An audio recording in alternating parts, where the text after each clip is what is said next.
Paul had been busy persecuting the early church. Every single meeting that he heard about growing, he immediately set off to begin to go and crush that meeting.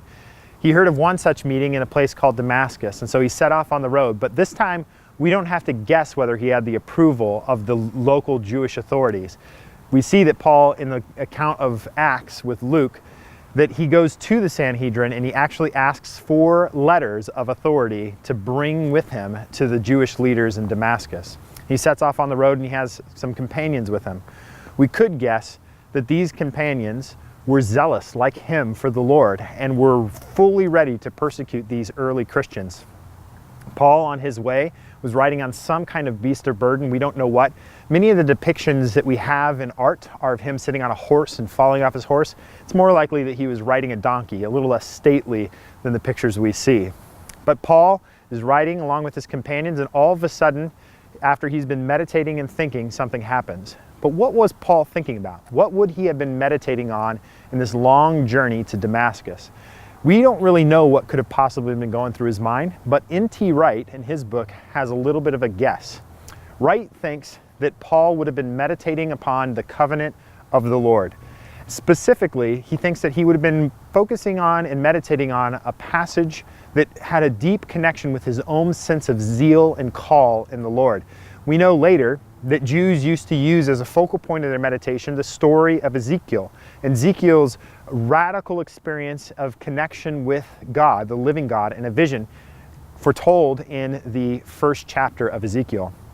And so it's possible that here's Paul thinking about his zealousness for the Lord and the church he was going to persecute, and it began reflecting and thinking on Ezekiel's experience when heaven and earth met, and Ezekiel was brought up into God's presence on the chariot, the throne, ruling over the earth.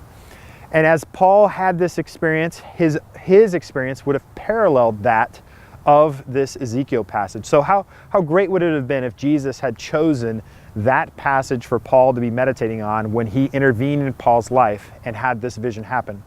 So all of a sudden Paul falls down, hears a blinding light comes, and he hears a voice, and he falls down to the ground and he's on his knees.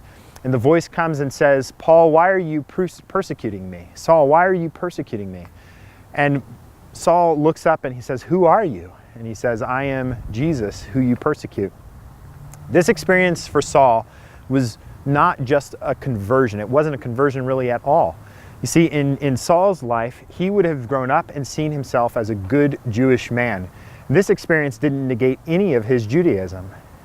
He would not be converting from Judaism to Christianity. Christianity didn't even really exist as we know it today back then. The religion was in its infancy. So Saul would have seen this experience of encounter with the living God in the person of Jesus as something that affirmed his Judaism. This was not a new God or a different God. This was the same God that he said he worshiped, but revealing that he really was at work in the person of Jesus and that Jesus is his Messiah. And so it would have been a reaffirmation of Paul's faith, of Saul's faith, rather than a negation of it. It would have taken Saul just a slightly different reading of the scriptures he had grown up studying to recognize how God's plan had unfolded before him in the person of Jesus. And Saul wouldn't have changed his mind about Judaism. He would have just realized that the people he had been persecuting, this ragtag group of believers, really were right when they were talking about who Jesus was. And he would have gone to these people and he would have begun to learn from them what it meant for him to be a believer and a follower of Jesus Christ.